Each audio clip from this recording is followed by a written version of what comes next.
Halo teman-teman, hari ini saya sudah berada di depan Universitas Sapienza Tular dan saya akan bertemu dengan salah satu narasumber saya untuk saya wawancarai hari ini. Baik teman-teman, di sini saya sudah bertemu dengan narasumber kita. Sebelumnya saya akan memperkenalkan diri terlebih dahulu. Perkenalkan, nama saya Mutiara Citra Isabella Simbolon, Fakultas Ilmu Komunikasi di Universitas Sapienza Tular.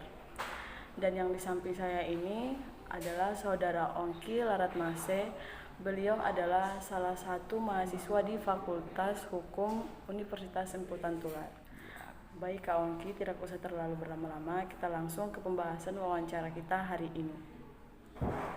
Jadi pembahasan kita hari ini adalah tentang perkembangan politik di Indonesia, yaitu tentang pelaksanaan pendidikan politik dalam meningkatkan partisipasi politik generasi muda. Baik, kita akan langsung memulai wawancara kepada Kak Ongki.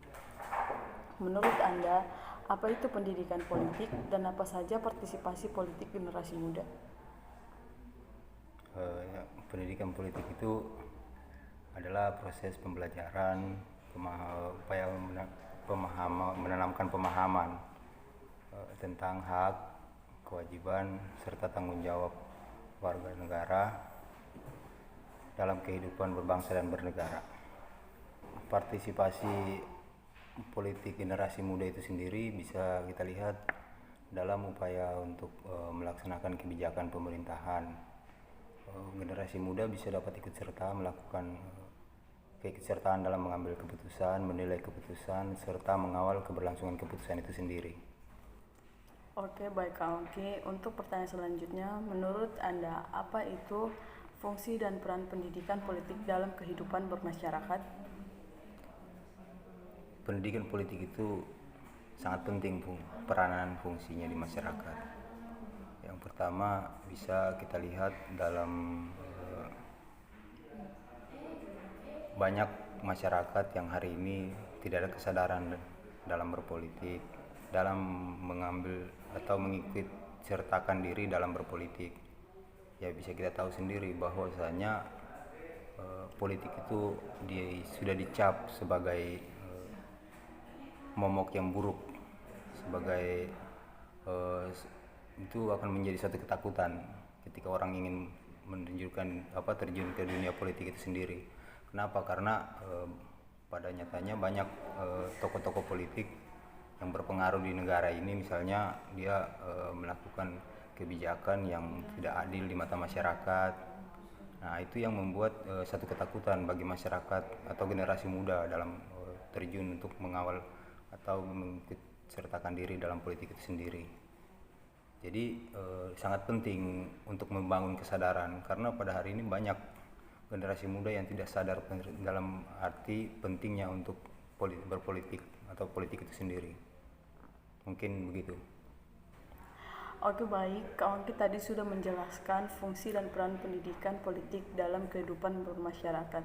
Jadi untuk pertanyaan selanjutnya, bagaimana menurut Anda tentang peranan pendidikan politik Indonesia dalam meningkatkan kualitas demokrasi Indonesia? Untuk meningkatkan kualitas demokrasi perlu adanya kesadaran atau pemahaman generasi muda tentang politik itu sendiri. Ini perannya sangat penting. Kenapa? Ketika seseorang memahami sesuatu, maka dia terdorong untuk melakukannya atau terlibat atau mengikut sertakan diri. Misalnya generasi muda hari ini banyak yang memahami apa itu politik, maka mereka lebih cenderung mengawal kebijakan-kebijakan publik, mengikut sertakan diri dalam mengambil keputusan-keputusan publik. Mungkin seperti itulah pentingnya pendidikan politik dalam meningkatkan kualitas demokrasi di Indonesia kita ini. Baik Kak Ongki, untuk pertanyaan selanjutnya, jadi menurut Kak Ongki bagaimana seharusnya pendidikan politik untuk generasi muda? Menurut saya perkembangan teknologi ini semakin berkembang, semakin maju. Mungkin di situ pemerintah atau kelompok tertentu bisa mencoba menarik minat generasi muda melalui teknologi. Kenapa? Karena semua baik aplikasi, baik phone, dari sistem itu bisa kita lihat bahwa orang lagi tiduran juga bisa membaca tentang arti daripada politik, memberikan kesadaran-kesadaran tentang oh iya ini politik seperti ini, pentingnya politik seperti ini, kenapa kita harus mengerti, memahami politik, kenapa kita harus melibatkan diri di dalam politik. Mungkin dari hal-hal seperti itu, edukasi-edukasi seperti itu yang bisa dilakukan pemerintah atau kelompok tertentu untuk meningkatkan kesadaran politik generasi muda. Mungkin gitu. Oke, baik Kak Ongki. Menurut Kak Ongki, apakah pendidikan politik itu penting? Ya, penting. Jika iya, mengapa pendidikan politik mempunyai peran sangat penting dalam memberikan pemahaman politik di lingkungan keluarga? Karena keluarga itu mempunyai satu peran yang sangat penting dalam memberikan pemahaman politik. Misalnya di dalam keluarga dimulai dari orang tua. Ketika orang tua sering berdiskusi, mengajak anak-anaknya berbicara tentang politik, di situ membangun kesadaran, membangun pemahaman kepada anak-anaknya, oh iya, politik itu seperti ini. Dan kemudian anak-anaknya bisa berbagi lagi ke teman-temannya. Mungkin seperti itu. Oke, baik Kak Ongki. Sebagai mahasiswa, apa motivasi dan harapan Kak Ongki terlebih dahulu untuk meningkatkan partisipasi politik generasi muda? Jadi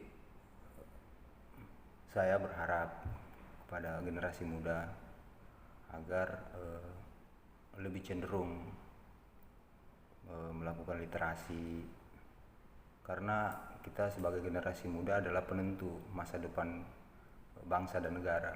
Negara ini mau dibawa kemana itu ada di tangan kita, generasi muda sekarang.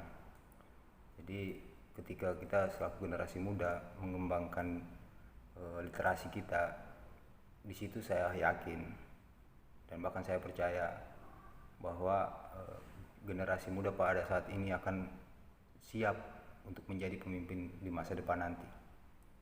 Mungkin seperti itu. Oke, baik, terima kasih kepada Kak Ongki. Saya pikir pertanyaan tadi menutup wawancara kita hari ini. Saya mengucapkan terima kasih sekali lagi atas waktu dan penjelasan yang Kak Ongki berikan. Semoga kuliahnya dilancarkan dan skripsinya dilancarkan selalu. Amin. Oke, baik teman-teman, untuk hari ini sampai di sini aja wawancara kita. Semoga wawancara ini bermanfaat bagi kita semuanya. Jika ada kata atau penyampaian kata yang kurang berkenan di hati teman-teman, semoga dimaafkan. Saya Mutiara Simbolon mengucapkan banyak terima kasih terutama kepada narasumber. Sekian dan terima kasih. Shalom. Shalom.